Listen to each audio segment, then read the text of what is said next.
Hello, my name is Kshitij Srivastava and this is my video blog. So आज एक comment का जवाब देने जा रहा हूँ मैं। अभिषेक साहू ने लिखा है कि Kshitij sir, I am really sorry to you that I commented negative to you in KGF video. It's okay, negative comment is not a bad thing, but ठीक है। But later watching your 338 vlogs, 338 vlogs, अच्छा count करके देखें भाई साहब, गजब। And reading few articles on website of yours, कौन सा मीडियम कोरा कहाँ पे भाई, where you share few insightful stories and practical situation, my views changed on you. Maybe I commented because of the biasness of the film, because both RRR and KGF 2 was superbly my favorite, and somebody telling bad about it, I can't resist. It is okay, because if you love cinema that much, only then you can become a filmmaker, that you are ready to fight for your film. And I truly believe that when you love cinema, then you have to be crazy about it. So if you are that much in love with those films and that you're ready to defend it, it's good. It's not bad actually. Aggressiveness is something that I actually like in people, and also it is an alpha male tendency which most of the people are losing. कहने मतलब ये है कि जो manliness है, जो aggressiveness है, आजकल हमारी सोसाइटी में लोगों को पैसिव बनाया जाता है कि नो, अपनी ओपिनियन मत दो, ये मत बोलो, वो मत बोलो, लोग बुरा मान जाएंगे, ऐसा होगा वैसा होगा। Give a fuck about it. अगर तुम्हें अच्छी लगी है पिक्चर तो अच्छी लगी है, अगर नहीं अच्छी लगी है तो नहीं अच्छी लगी है। That is the most important thing that you can do to your self, that you put your opinion no matter what. तो तुमने अपनी ओपिनियन रखी, मैंने अपनी ओपिनियन रखी, और दोनों एग्री करे चाहे ना करे, वो रखी opinion. That is the most important thing. I never lose that attitude, even though मुझे गाली देनी पड़े दे दो, मुझे कोई फर्क नहीं पड़ता इतना ज्यादा। But in a civil society the problem is we don't say things to other people that would hurt them, but at times you just put your thoughts. Don't try to be abusive, that's the only thing. If you're not abusive, then it is completely fine, but it is your right to put your opinion, and it is a very important character trait. अपने character को build करने का सबसे अच्छा जो trait है वो यही है कि आपकी जो ओपिनियन है वो अपने सामने रखो। तो तुमने सही किया जो किया, so don't be sorry about it. Somebody telling bad about it, I can't resist it. Later I realized everything has its good and bad aspect. Yes, and to be honest, I learned a lesson. We should not comment on anything just because of its heck. That is also true, which is also happening in social media all the time. Twitter, Instagram, Facebook के आने की वजह से हम अपनी opinion, even though उसकी कोई banking नहीं होती, कोई फाउंडेशन नहीं होती, कोई नॉलेज नहीं होती, हम उस पर देने लगते हैं। हम सुप्रीम कोर्ट जजमेंट्स पे, आजकल ट्विटर में आप देखो सुप्रीम कोर्ट जजमेंट्स के ऊपर, हाई कोर्ट के जजमेंट्स के ऊपर, without even knowing how supreme court works और हाउ हाई कोर्ट वर्क्स और हाउ फिल्म मेकिंग वर्क्स और how government works, we keep commenting on it. मतलब गवर्नमेंट कैसे काम कर रही है, स्टेट गवर्नमेंट कैसे काम कर रही है, कोई भी चीज कैसे काम कर रही है, we don't know anything about it, yet we make a comment on it. और बहुत पहले ऐसा नहीं होता था। पहले एक्सपर्ट ओपिनियंस ही होती थी। एक्सपर्ट ओपिनियंस मतलब जिनको चीजें पता है उसके बारे में वो बोलेंगे। बाहर से हमें कुछ और लगता है, पर जब हम उसका रीजन जानते हैं तो हमें पता चलता है कि एक्चुअली चीजें कुछ और थी। सो इसलिए just for the heck of it, you don't have to make the comment, you have to just grasp the knowledge and try to figure out कि सही चीज क्या है। You have to try to find out the truth, because that is going to matter to you more in your life than anything else, because once you put your opinion there, you can not take it back. And also once you put your opinion there which is half baked, you feel satisfied that you have actually given the opinion, and you don't try to seek the truth because you have already achieved the goal of putting yourself out there. So once you achieve the truth and then you put yourself out there, then the feeling of knowing something and then saying something is on a different level. So उसमें तो knowledge भी बढ़ती है। यहाँ पे सिर्फ देख के कुछ बोल देना, that is I feel is wrong. I keep searching your video vlog of how much money. Now he's asking the question which I want to answer in this vlog. So आपने तारीफ थी, thanks for that. I keep searching your video vlog of how much money did you bring when you come to Mumbai. When you came to Mumbai, तो मैं जब मुंबई आया था मेरे पास 40,000 रुपए थे, 41,000 रुपीज़ थे जो इन्फोसिस से मैंने कमाए थे। मेरे पास और कोई सोर्स ऑफ इनकम नहीं थी, और कुछ पैसे वहाँ खर्च हो गए थे, जो सैलरी मिलती थी, जो बचाए थे वो इतने ही थे, और उसी में मुझे खर्चा चलाना था। And what are the scary moments that you faced, and the technique how you did you survive for 10 long years, and what to do in a situation when your money is about to finish, which work you to do for surviving. I already seen your videos of your first years in Mumbai, first day as assistant director, but I didn't get the exact answers. So please make a video of, if you wish, explaining my above points. सो सबसे पहला point आपने क्या पूछा है कि what are the scary, what did the money, वो तो मैंने बता दिया, 40,000 रुपये थे मेरे पास। और उसके बाद एक चीज़ और अच्छी हुई थी कि 2 महीने बाद जब मेरे पास पैसे ख़त्म होने वाले थे तो एकदम से मुझे इन्फोसिस ने फिर से कुछ पैसे भेजे। वो कुछ 20-25 हज़ार रुपये थे जो कि प्रोविडेंट फंड के थे। तो मुझे नहीं पता था ऐसा भी कुछ होता है। तो मेरी सैलरी में से कुछ पैसा करता था, मेरी ग्रॉस सैलरी मतलब टोटल सैलरी थी वो ज़्यादा थी, पर जो मेरे इन हैंड आती थी, जो अकाउंट में आती थी, वो कम होती थी। तो मेरे को समझ में नहीं आता था उस टाइम पे। बाद में जब मैंने कंपनी छोड़ी तो 2 महीने बाद उन्होंने कुछ सेटलमेंट करके पैसे भेजे, जो भेजते हैं, और वो पैसे भी कुछ थे। तो मैंने उस टाइम, मुझे याद है, मैं एटीएम में खड़ा था पंजाब नेशनल बैंक के और मेरे अकाउंट में पैसे आए थे एंड आई वाज सरप्राइज्ड। और मैंने उस टाइम एटीएम में खड़े होकर नारायण मूर्ति के सामने हाथ जोड़ के, नारायण मूर्ति को हाथ जोड़ के ऐसे थैंक यू बोला था कि आपने पैसे भेज दिए, थैंक्स, कि मेरा स्ट्रगल थोड़ा सा और लंबा हो गया, वरना मैं शायद वहाँ से लखनऊ वापस आ जाता और मेरा स्ट्रगल वहीं खत्म हो जाता फिल्म इंडस्ट्री का। And what are the scary moments that you faced? Scary moments were not ever related to money.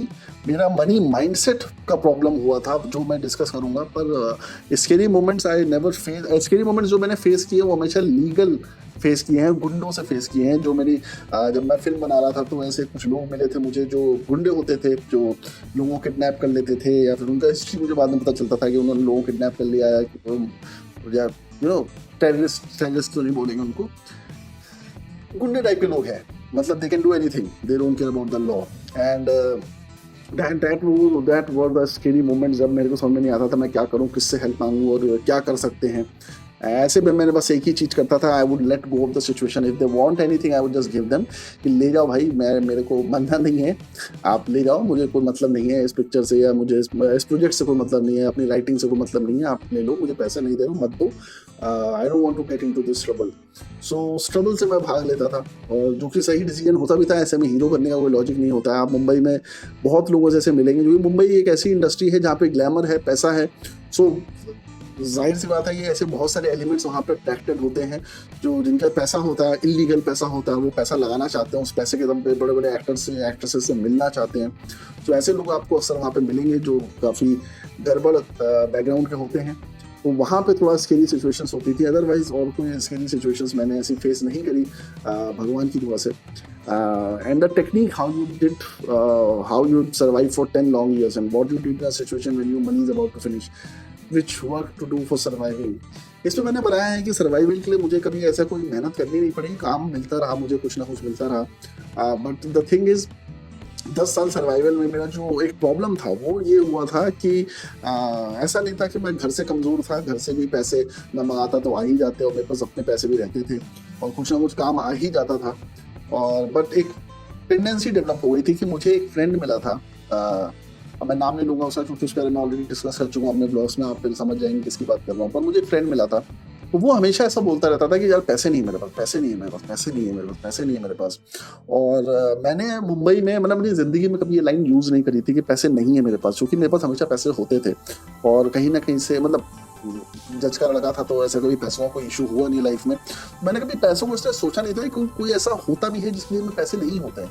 मेरी जेब में हमेशा पैसे होते थे। मुझे आज भी याद है जब मेरे पापा मुझे एक बार एक ट्रिप पे नैनीताल भेज रहे थे, तो उन्होंने मेरे अंडरवेयर में कहीं एक सुई धागे से 500 रुपये बांध दिए थे, या किसी बैग में कहीं छोटे से उसमें कहीं पैसे रख देते जो मुझे बताते नहीं थे। और जब मुझे ज़रूरत पड़ती थी पैसों की तो बताते थे वो पैसे वहाँ रखे, वहाँ से निकाल लो। या कभी मैं जब मैं कॉलेज में था तो कभी पापा मुझे मिलने आते थे मेरे रूम पे, तो जब वो चले जाते थे उसके महीने 2 महीने बाद अगर मुझे पैसों की जरूरत पड़ी तो मुझे बताते थे कि अलमारी में इस जगह पे तुम जाके वहाँ पे हाथ डालोगे, वहाँ पैसे मिलेंगे, तो छुपा के चले जाते थे पैसे। तो मुझे पैसों की कभी ऐसा इशू हुआ नहीं, मेरे पापा बहुत अच्छे थे। तो जब मैं मुंबई पहुंचा तब भी मैंने कभी जिंदगी में नहीं सोचा था कि दुनिया में कोई ऐसा आदमी भी होगा जो बिना पैसे के घर से निकलता होगा। हर किसी की जेब में पैसा तो होता ही है थोड़ा बहुत। और मैं कुछ ऐसे लोगों से मिला जो गरीब थे और दोस्त भी बने मेरे। और एक ऐसी मेरा फ्रेंड था, उससे एक दिन वो घर से निकल रहा था तो मैंने कहा कहाँ जा रहे हो, तो मलाड से अंधेरी जा रहा था। तो मैंने उससे कहा कि अंधेरी जा रहे हो, कैसे जाओगे? उसने पैदल जाऊँगा। मैंने पैदल क्यों जा रहे हो? कह रहा मेरे पास पैसे नहीं है। तो मैंने कहा पैसे नहीं है तो जा क्यों रहे हो? उसने जाना तो है ही। कोई पैसे नहीं है, तो मुझे यकीन नहीं आया, मुझे लगा झूठ बोल रहा है। ऐसा कौन आदमी होगा जिसकी जेब में 1 रुपए, 10 रुपए, 5 रुपए भी नहीं होगा, पर उसकी जेब में कुछ पैसा नहीं था। एंड तो मैंने पूछा कैसे जाओगे, क्या करोगे? उसने देखूंगा रास्ते में किसी से लिफ्ट ले लूंगा, ये करूंगा, बस में चले जाऊंगा, बिना टिकट के घुस के निकल जाऊंगा, ये कर लूंगा। बोलो तो परेशान मत हो, मैं निकल जाऊंगा। वो निकल गया, और फिर निकलने से पहले मैंने उसको रोका, मैंने उसकी जेब चेक करी, और सही में उसके पास पैसे नहीं थे। और उस टाइम भी एटीएम पेटीएम नहीं चलता था, तो मेरे पास भी उस टाइम पे कैश नहीं था, वरना मैं उसको दे देता। बट वो निकल गया, और वो पहुंच गया। ऐसे 2-3 लोगों से मैं मिला, तब मुझे पता चला कि दुनिया में ऐसे लोग भी हैं जिनको डर नहीं लगता है कि जेब में पैसे नहीं है, और वो घर से निकल जाते हैं। मतलब बिना जेब में पैसा लिए, पर्स लिए, मैं कभी घर से निकल ही नहीं सकता, मेरी फट के हाथ में आ जाएगी। तो I belong to a very safe and secure family, जहाँ पे एक मिनिमम अमाउंट ऑफ बैलेंस हमेशा रहता ही है जेब में। और तो हाँ, जिस फ्रेंड से मैं मिला था, इसके बारे में बता रहा था आपको, तो वो मुझे जब भी मिलता था हमेशा बोलता था मेरे पास पैसे नहीं है, मेरे पास पैसे नहीं है, मेरे पास पैसे नहीं है। और जो लोग बोलते हैं, कई बार आपके साइकी पे वो चीज़ चढ़ जाती है, और मेरी भी चढ़ गई। और कुछ दिन बाद मैंने भी बोलना शुरू कर दिया कि हाँ, मेरे पास पैसे नहीं है, मेरे पास पैसे नहीं है, मेरे पास पैसे नहीं है।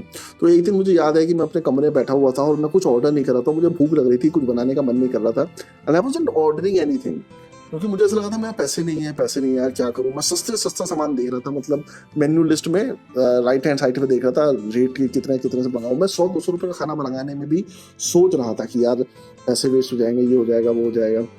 बट द थिंग इज, थोड़ी देर बाद मैं सोचा कि यार अकाउंट में देखता हूँ पैसे कितने हैं, तो देखा अकाउंट में तो पैसे थे उसमें। And then at that moment I realize कि मेरा माइंडसेट कितना खराब हो गया।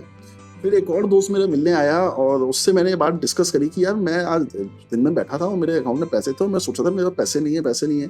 तो उसने कहा क्षितिज, मैंने भी नोट किया कि पहले साल जब मैं तुझसे मिला था, तूने कभी ये लाइन यूज नहीं करी, पैसे नहीं है, पैसे नहीं है। और पिछले 6 महीने से तू लगातार कई बार ये मेरे सामने बोल चुका है कि मेरे पास पैसे नहीं है। And that thing changed my mind, and then I realized कि how many times I see these things, and the more I was saying it, the more I was getting less money in the market. जब मैं पहले साल था, तो पहले साल मुझे ज्यादा काम मिला क्योंकि I was over confident. I didn't care about the money, I didn't care about the job, I didn't care about the work. I was so satisfied about life, and I knew that I would succeed. But then I met some wrong people. Wrong people, not they were wrong people, but they were the wrong companion to be with, because they narrowed down my thinking. उन्होंने मेरी सोच जो थी वो छोटी कर दी, और वो एक बहुत गलत चीज़ थी। इसमें मैं सेपरेटली आपको बताऊंगा कि किन लोगों से आपको मुंबई मिलना चाहिए और किन लोगों से दूर रहना चाहिए, क्योंकि वो बहुत ज़रूरी है।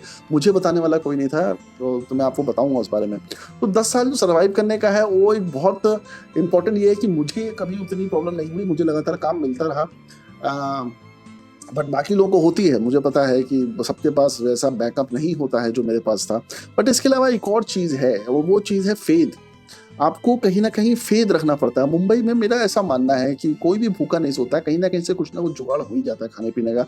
कुछ नहीं तो जैसे बाकी किसी शहर में आपको सस्ता खाना मिले ना मिले, मुंबई में वड़ा पाव, समोसा पाव या मिसल पाव जैसी चीज़ जो 20-20-30 रुपये मिल जाती है, वो तो मिल ही जाती है, इससे आप अपना पेट भर सकते हो। और हंगर इज़ ओवररेटेड। आप दिन में 1 या 2 टाइम खा के भी दिन निकाल सकते हो, मैंने भी निकाले हैं। सो कहीं ना कहीं से जुगाड़ हो जाता है, और जब आपके पैसे खत्म होते हैं तो आप मार्केट में निकलते हो। मैंने हमेशा ऐसा हुआ मेरे साथ कि जब मेरे पास पैसे नहीं रहे हैं तो मैंने कुछ डेस्परेट हरकतें करी हैं, मेल करना, लोगों के पास जाना, प्रोडक्शन हाउस से जाना, ये करना, वो करना, और 3-4-5 दिन में मेरे पास कहीं ना कहीं से काम आ ही जाता है। तो सच्चाई ये है दुनिया की कि most of the people just script and complain. वो सिर्फ स्क्रिप और कंप्लेन करते रहते हैं कि काम नहीं है, काम नहीं है, इंडस्ट्री में ऐसा है, दुनिया ऐसी है, वह ऐसा है, देश की इकोनॉमी खराब हो रही है, अनएम्प्लॉयमेंट बढ़ रहा है, ऐसा हो रहा है, वैसा हो रहा है। पर सच्चाई तो ये है कि अगर आप रोड पे निकलो, लोगों से काम मांगो, तो अगर आप 5 किलोमीटर भी चलते हो, हर दुकान पे जाके काम मांगोगे ना, तो आपको काम मिल जाएगा। सच्चाई ये है, सच्चाई ये है कि काम है। हाँ, सच्चाई, प्रॉब्लम ये है कि काम ढूंढने वाले कम है। तो बहुत जगह काम की गुंजाइश होती है, पर वो अप्रोच कैसे करें, तो वो आसपास के लोगों को पकड़ लेते हैं। अगर आप ऐसे मोमेंट पे लोगों के पास जाते हो, उनसे मिलते हो, तो आपको मिल ही जाता है काम। तो बहुत सारे लोग जो मुझे फ़ोन करते हैं, सर काम जैसे उठाए, मुंबई में किससे जाके मिले, उसमें कुछ अलग नहीं है। मुझे पता है, डर लगता है, आपने पहले काम नहीं किया है तो प्रॉब्लम होती है, बट कहीं ना कहीं तुम्हें वो गट फीलिंग, वो कॉन्फिडेंस डेवलप करना पड़ेगा कि रोड पे निकलो, और हर दुकान में जाओ और जाके कौन से काम मांगो। वैसे ही अगर दुकान में नहीं आना है, प्रोडक्शन हाउस से जाओ, प्रोडक्शन हाउस से लिस्ट निकालो। अभी कितना इजी है यार। फिल्म इंडिया की बुक खरीद लो, जो मैं बार बार रिकमेंड करता हूँ, खरीद लो। और इंटरनेट पे सारे एड्रेसेस पड़े, अगर तुम्हें एड्रेसेस नहीं मिलते हैं तो फेसबुक पे जाओ, प्रोडक्शन हाउसेस, सिर्फ प्रोडक्शन हाउस डालो, मुंबई के सारे प्रोडक्शन हाउसेस आ जाएंगे। सबको पेजेस लाइक करना शुरू करो, उनके पेजेस में सारे उनके एड्रेस पड़े हैं, फोन नंबर पड़े हैं, इवन एग्जीक्यूटिव प्रोड्यूसर्स के पड़े हैं, इवन जो वेबसाइट्स हैं एड फिल्म प्रोडक्शन हाउसेस की, उसमें उन्होंने नंबर डाल रखे हैं, ठीक है, ताकि एड एजेंसीज उनको कांटेक्ट कर सकें, पर आप उनको कांटेक्ट कर सकते हो। So basically everything is there, the problem is you are not seeking. और जैसा कि जीसस क्राइस्ट ने बाइबल में बोला भी है, the one who seeks is the one who find. You won't find it till you seek it. तो आपको निकलना पड़ेगा, करना पड़ेगा, और तभी आपको सक्सेस मिलेगी। तो सर्वाइवल का सिर्फ इतना ही है कि काम मिलता रहेगा अगर तुम निकलते रहोगे। और जितना निकलोगे, जितना काम करोगे, उतने कॉन्टैक्ट्स डेवलप होंगे, जितने कॉन्टैक्ट्स डेवलप होंगे उतना ज्यादा काम मिलता रहेगा, फोन आते रहेंगे। तो बस यही एक तरीका है। और I don't know, some would say that I was lucky, or some would say that I was whatever they can say, but I kept on getting work somehow. Random एक फोन आता था रैंडम जगह से, और फिर कुछ ना कुछ काम आ ही जाता था। तो पता नहीं क्या होता था मुझे, I don't know. So that is faith, something will turn up. तो 2.5 Men में एक एपिसोड है, मुझे एपिसोड का नाम याद नहीं है, तो उसमें चार्ली शीन हमेशा एक लाइन बोलता है कि you know something will turn up. उसकी जॉब चली जाती है, उसके पैसे खत्म हो जाते हैं, वो बड़े मेंशन में रह रहा होता है, and he says something will turn up, something will turn up. He keeps on saying that something will turn up. जैसे 3 Idiots में वो नहीं ऑल इज वेल बोलता रहता है, वैसे ही वो बोलता रहता है something will turn up, something will turn up, and something does turn up. So you have to keep on saying to yourself, make it a mantra बना लो अपनी लाइफ का इसको, कि something will turn up, and trust me on this, something will turn up if you just wish for it. If you are hopeful, if you are confident, if you are positive, if you are persistent, things will happen for you. But if you are depressed, if you crib, if you complain, if you are negative, if you are not grateful for whatever the things that you already have, you won't get anything, any fucking thing in your life. और ये scientific method है. The thing is, when you, अब इसको इस तरह समझो कि कोई लड़की है जिससे तुम्हें प्यार हो गया है, तो जिस स्कूटी से वो चलती है, जिस कार से वो चलती है, वो कार, उस कलर की कार तुम्हें हर जगह दिखेगी। मान लो वो रेड कलर की ऑल्टो चलती है, तुम्हें हर जगह रेड कलर की ऑल्टो दिखेगी। पहले भी तुम चलती थी, पहले तुम देखते नहीं थे, बिकॉज तुम्हारा फोकस ऑफ एरिया चेंज हो जाता है। तो तुम जिस जगह अपना फोकस ऑफ एरिया रखोगे, वो चीज तुम्हें मिलने लगेगी। If you are looking for job, you will get the job. If you are looking for not getting a job, if you are looking at the unemployment of the country, if you are looking at the poverty of the country, if you are looking at the corruption of the country, the more you going to encounter that. ऐसे ही लोग मिलेंगे जो corrupt होंगे, ऐसे ही लोग मिलेंगे जो पुअर होंगे, ऐसे ही लोग मिलेंगे जो अनएम्प्लॉयड होंगे। Look for employed people. Say, fuck with the facts, fuck with the statistics. Just say to yourself that India is a great country. India has the greatest economic structure. India has no corruption. India has all people employed. India has so many jobs. Do not watch news. That is one advice that I can give you. Do not watch news. India has lots of jobs. But the thing is, news channels keep on showing that India does not have jobs. India does not have jobs. ऐसा नहीं है, India में बहुत jobs हैं। Job करने वालों की कमी है, स्किल डेवलपमेंट की कमी है। स्किल्स ही नहीं है तो जॉब मिलेगी कैसे? अगर कई लड़के मुझे फोन करते हैं, सर मैं असिस्टेंट डायरेक्टर लगवा दीजिए, और वो इतने प्राउड और इतने कॉन्फिडेंस से कहते हैं लगवा दीजिए। अरे तो लगवा दूं, पर तुम्हें आता ही कुछ नहीं है, तो सामने वाला तुम्हें लगाएगा क्यों? मतलब सर मुझे इन्फोसिस में जॉब करनी है एज अ कोडर, पर मुझे कोडिंग नहीं आती है। जो बेसिक रिक्वायरमेंट है जॉब की वो ही नहीं आती है। तो जिसको कुछ नहीं आता है उसके लिए इसलिए प्यून वाले जॉब होते हैं, जहाँ दिमाग नहीं लगाना पड़ता, कुछ काम नहीं होता है। चपरासी, प्यून और जमादार की जॉब तो मिल जाती है, पर जहाँ स्किल डेवलपमेंट की बात होती है वहां आपको स्किल डेवलपमेंट करना ही पड़ेगा। अगर आपको फिल्म मेकिंग की नॉलेज ही नहीं है तो सामने वाले का आप किसी काम के नहीं हो। ये इतना बेसिक सा, इतना प्रिमिटिव सा थॉट है जिसको समझाने में कई बार मुझे फोन पे ऐसे हालत खराब हो जाती है। जो पिछला वीडियो मैंने बनाया था इसी चीज के ऊपर, वो यही था कि इतनी बेसिक चीज जो आपके दिमाग में जानी चाहिए कि व्हाट गुड यू आर। एक पेपर उठाओ और लिखो 10 चीजें in which you are good at, and then accordingly apply for the job. And if you are not good at something but this is what you want to do, then figure out 10 things that you have to be good at. And if you develop those skills, you will get the job in that particular field and you will get successful. So that's the whole criteria of doing the thing. So this was my vlog for today. I hope you liked it. और मुझे लगता है अभिषेक मैं तुम्हारे सवालों के जवाब दिए हूँ. अगर दिए हैं तो प्लीज़ कमेंट बॉक्स में लाइक शेयर सब्सक्राइब करें. मिलते हैं जल्दी नेक्स्ट व्लॉग में. Bye bye.